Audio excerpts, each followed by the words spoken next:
ఆగండి ఈ ఫోటోలో ఉన్న అమ్మాయి గురించి మనం అందరం ఖచ్చితంగా తెలుసుకోవాలి. ఈ అమ్మాయి తన 20 ఏళ్ల వయసులోనే ఇంకా నా జీవితం అయిపోయింది అనుకుందంట. అందరిలాగా ఈ అమ్మాయి కూడా తండ్రికి తగ్గ బాగా ఇష్టమైన కూతురు అనమాట. అన్నీ బాగుండేవి చదువుకునే టైంలో, ఫ్యాషన్గా ఉండటం కూడా. కొద్ది రోజులకి కాలేజ్ డేస్లో ఉన్నప్పుడు తనకి చెస్ట్ పెయిన్ రావడం మొదలైందంట.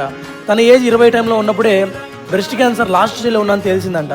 తనకి చాలా భయంగా విచిత్రంగా ఉండేదంట. కీమోథెరపీస్కి వెళ్ళినప్పుడల్లా ఇదంతా నా లైఫ్ అయినా అని తనకు అనిపించేదంట. చాలాసార్లు అనిపించిందంట ఇంకా నేను చనిపోతానేమో అని. ఒకరోజు వాళ్ళ నాన్నగారు చెప్పారంట, నీ క్యాన్సర్ వ్యాధి వెనకాల నేనున్నాను, నువ్వు పోరాడు దానితో చాలు అంతే అన్నాడంట. వాళ్ళ నాన్న చెప్పిన మాటలు విని అలాగే బ్రెయిన్లో పెట్టుకొని ఫైట్ చేసేదంట క్యాన్సర్ తోటి. సో లాస్ట్ ఇయర్ తనకి క్యాన్సర్ కంప్లీట్గా నయమైపోయింది అంట.